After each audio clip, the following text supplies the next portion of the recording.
very warm welcome to the official 2022 launch for Pramac Racing. We're here at Pramac HQ in the heart of the Tuscan Hills and in particular in their anechoic chamber. One of only 3 in Europe, it stops reflections of sound and electromagnetic waves, making it one of the calmest and quietest places in the world. Quite the contrast then to the noise that these two will be making down the start-finish straight in Malaysia in just a few days' time. And speaking of noise, Pramac Racing made plenty of it in 2021. Already a special year as they celebrated their 20th anniversary in the Premier class. They walked away with the best independent team, the best independent rider, and the Rookie of the Year titles. As a result, 2022 comes with a great expectation and excitement as Johan Zarco and Jorge Martin challenge at the front in MotoGP every weekend. It also marks the start of a new era, a new management structure coming in to spearhead the team forward. More of that later, but I can see both Johan and Jorge have arrived just on time and in some style as well in their Lamborghinis. So I think it's about time we get 2022 started.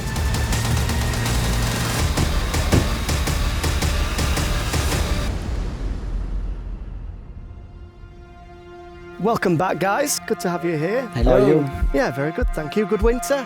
Quiet one, but good one. Good, yeah. Good. Have you recovered from Punta Cana yet? Yeah, well, not yet. I think it was a good one, but yeah, ready to start. Good, right. Well, let's get 2022 started, gents. Let's unveil the livery of the Pramac Racing machine.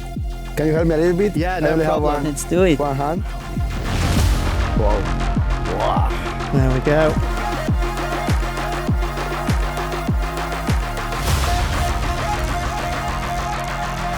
Wow, it's beautiful.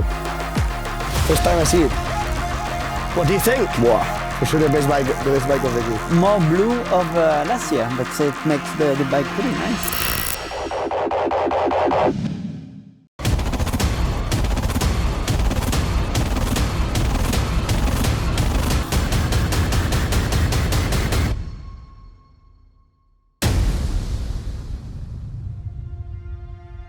Well, take a seat then, take a seat. Get on board for the first time.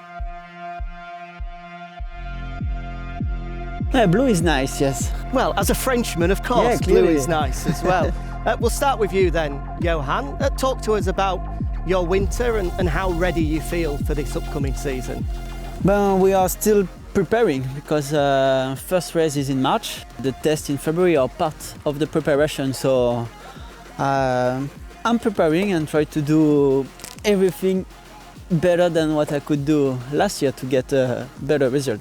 2021 was a real roller coaster. Of course, you led the World Championship at the early stages throughout the season. Then the issues with your arm, some huge highs, some disappointing lows. What did you learn last year that you think can help you this year?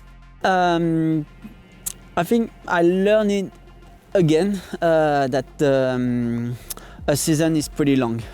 In 2020 we got like a short season with the COVID, but in 21 we got a normal season even with all the COVID situation.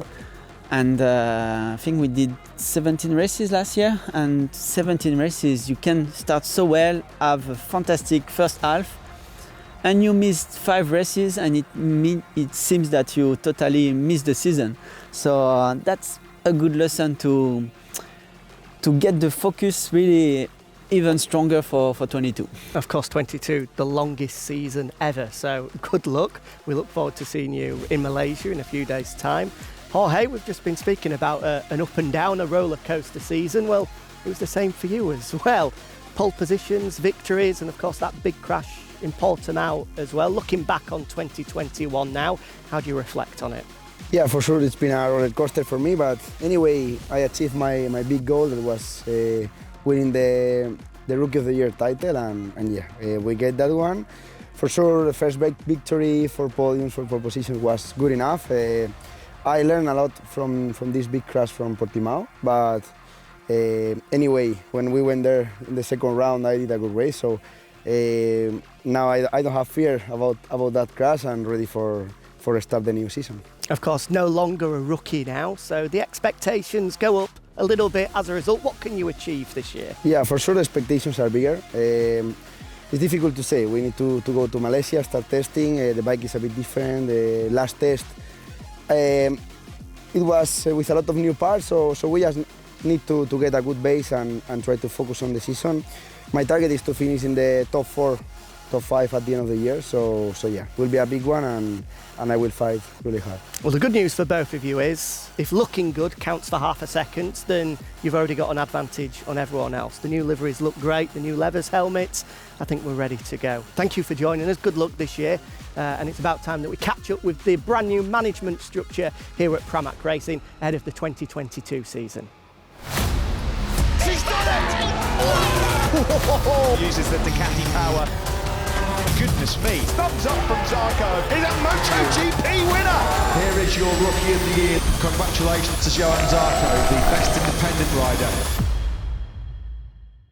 Let's speak now to the big bosses here at Pramac, starting with the big boss of them all, Paulo Camponotti, team owner of Pramac Racing. Paulo, make your way through and we'll have a quick chat with you because you've had a very busy winter.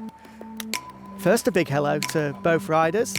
What do you make of the new livery then? Big fan of it? No, we did the internally Generac design style. That is, they did it. It's very, very nice, and I'm very happy and proud to have this livery this year. As we said, you've had a busy winter. We all know of the departure of Francesco onto a new adventure, but with that comes a new opportunity as both Claudio and Fonzie take up new roles within the team. Just talk us through that decision and what you can expect from them this year. For sure, Francesco has been with us 10 years, so it's has been a great contributor to the team.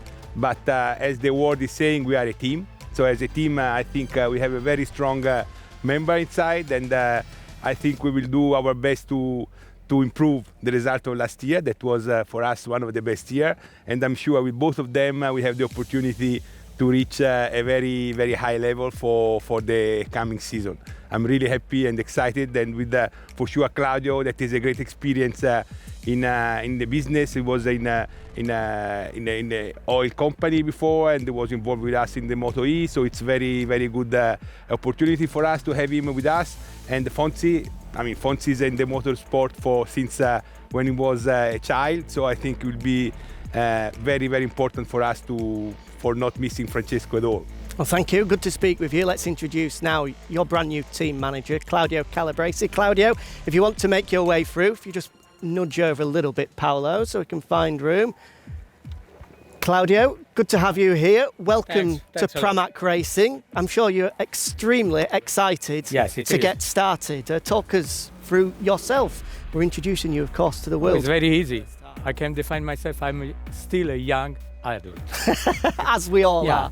After even I've worked for many, many years in the industrial sector, the energy especially, I'm still plenty of curiosity and passion that we'll be able to put in this new adventure.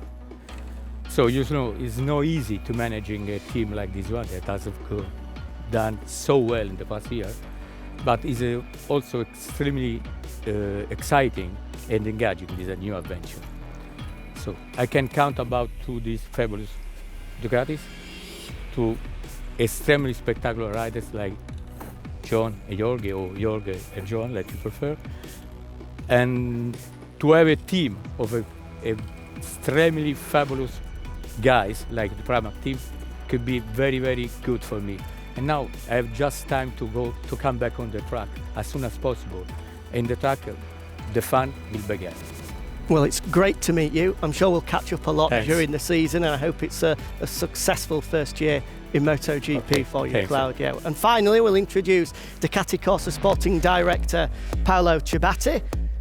Because, Paolo, it is a huge, huge year coming up for Ducati. Now, 8 bikes on the grid after back-to-back constructors' titles. I'm sure the sole target is to reclaim that Riders' World Championship, and you have 2 contenders sat in front of us. What does it say about the position Ducati is at the moment, that you've got 2 factory riders and 2 satellite riders that can compete for the World Championship? Well, first of all, yes, the target is to win again the Riders' Championship. Last year we won for the 2nd consecutive year the Manufacturer Championship, thanks also to the effort of Pramac, which because they brought a lot of points for the Constructor Championship. We won also the Team Championship, but here we have the Independent Team Champion, we have the Independent Rider Champion with the Rookie of the Year, and definitely both Johan and Jorge, they did some fantastic results, so they were really challengers for the championship. Unfortunately, Jorge had a difficult time after the accident in Portimao, but both of them are capable of being on the podium, fighting for the championship. And for us, you know, this is a second factory team. Pramac is a second factory team for us, so they have exactly the same machinery and the same possibilities and all the technical support. So in the end, for Ducati, it is very important that a Ducati will win, a Ducati rider will win, and both Jorge and Jorge are Ducati riders, so they are under Ducati contract, and we will be really curious to see what they can do this year, because last year was a fantastic year for Pramac and it was a fantastic year for Ducati in MotoGP, the best year ever, except we didn't win the Riders' Championship. So as Claudio said, we just look forward to the first test in Sepang and then to start the championship in Qatar and have a great season together with Pramac and all the other Ducati riders. Well, thank you very much for joining us, Paolo. Great to hear from you. And I think that is just about it here from Pramac HQ in the heart of Tuscany. We've unveiled, I'm sure you'll agree, two beautiful Pramac racing machines for 2022. And I'm sure you'll join me as well in wishing Jorge, Johan, Paolo and Claudio a happy and a healthy 2022 MotoGP World Championship. We'll leave you with the key men of Pramac in the centre. I'll move out of the way as a photo opportunity, but thank you very much everybody for joining us, and best of luck to Pramac in 2022.